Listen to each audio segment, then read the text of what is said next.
Is this the best thing that Joe Abercrombie has written? I mean, I know you're expecting me to say no, but, well...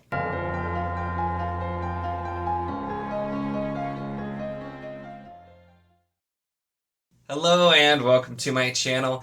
In this video, we're going to be talking about Sharp Ends by Joe Abercrombie, which is a collection of shorts from the First Law world. And I bet you thought that that little bit was just kind of clickbait, but honestly, I've had a theory for a while. After reading, I've read the First Law and I've read the standalones. Now, before you say it, I'm not going to read the follow-up series, so don't ask. I'm not going to. I have no desire to. I used to have a couple of them. I got rid of the books because... I'm not a fan of Joe Abercrombie. I feel like I've made it pretty clear. Even ages ago, I made a video about how I think First Law of the trilogy is extremely overrated. Standalones are pretty hit or miss. I enjoy the heroes, but my biggest problem is it seems like Abercrombie is not very good at plot. And if he keeps going and he keeps writing, he just has to do things that, for me, make the stories worse or more annoying or just go on too long and take too much time.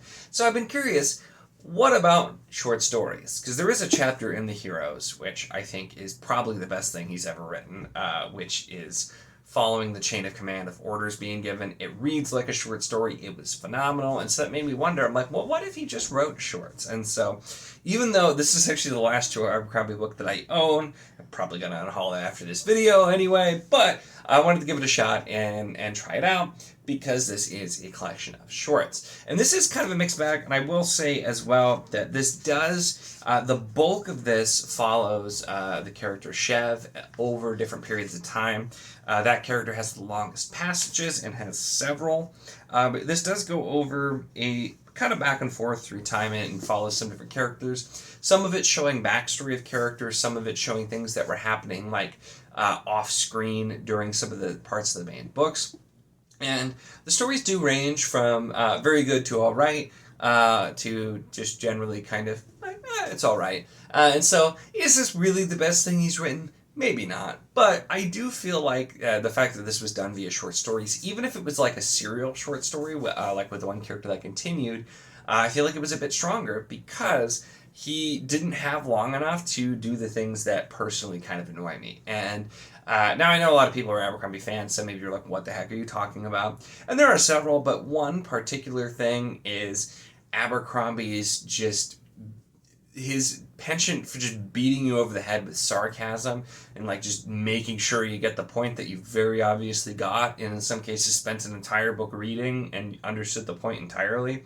The Heroes is especially guilty of this because I loved so much about that book, but at the end he just has to beat you over the head with a sarcastic look at heroes, and I'm like, yes, we get it. The book is called Heroes. The whole thing is about this battle at a place called the Heroes. The whole book is analyzing what it really means to be a hero, but it's like he can't help himself. He has to just try to be even edgier, even more sarcastic, because he has the page count to do it.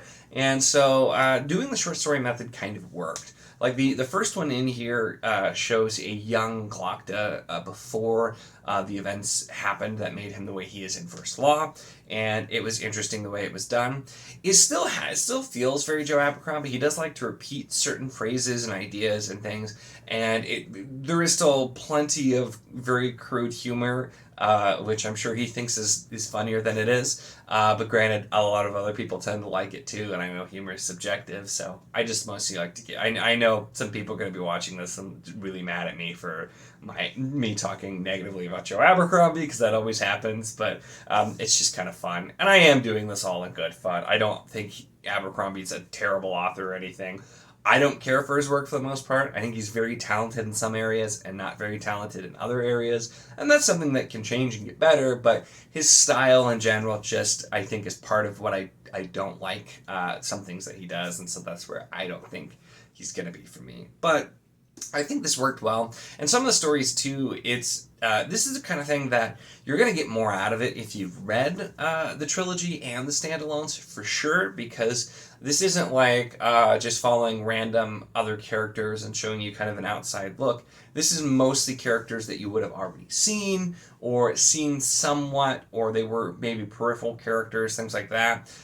to an extent, but it's giving you things so that you can see more of what was happening and fleshing some storylines out and telling some stories that we haven't seen, or just doing some things like that. There's also an account that somebody wrote about Casca, which I thought was pretty funny actually, and Abercrombie narrated that one himself, and it has a postscript by Casca, which then is back in like his voice as well. But I did listen to some of the audio bits because I was really curious to see what Stephen Pacey, what he would do, and I've been focusing on other audiobooks, so I did very little of it, but I realized my library had it when I was checking for the ebook, because I usually read by Kindle at night, and I'm like, oh, it has it, so let's try one of the short stories doing it that way. And then it rolled into the next one, and it said it was narrated by Abercrombie. I'm like, okay, we'll try this one too. And then we went back to physical.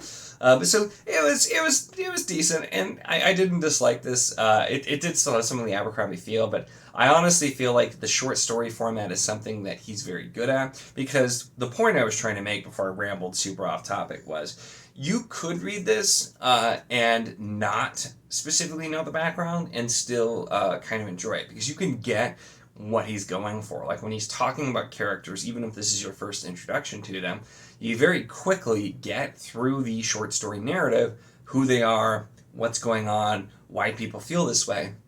And even without knowing how things are going to end up, like I said, the first story is a young Glocta, and it's not from his POV, it's from an outside POV, but it makes it really clear something's going to go wrong at the end of that. And so even if you don't know the background of what actually happens, you can kind of figure that something wrong is going to go wrong. We do have a story that has Logan in it, the fan favorite. He's only in it a very small amount, but a story with him too. And even if you have no idea who he is, through the short story narrative, that one which is kind of showing an off-screen scene from the trilogy, you can very quickly tell who he actually is and what's going on.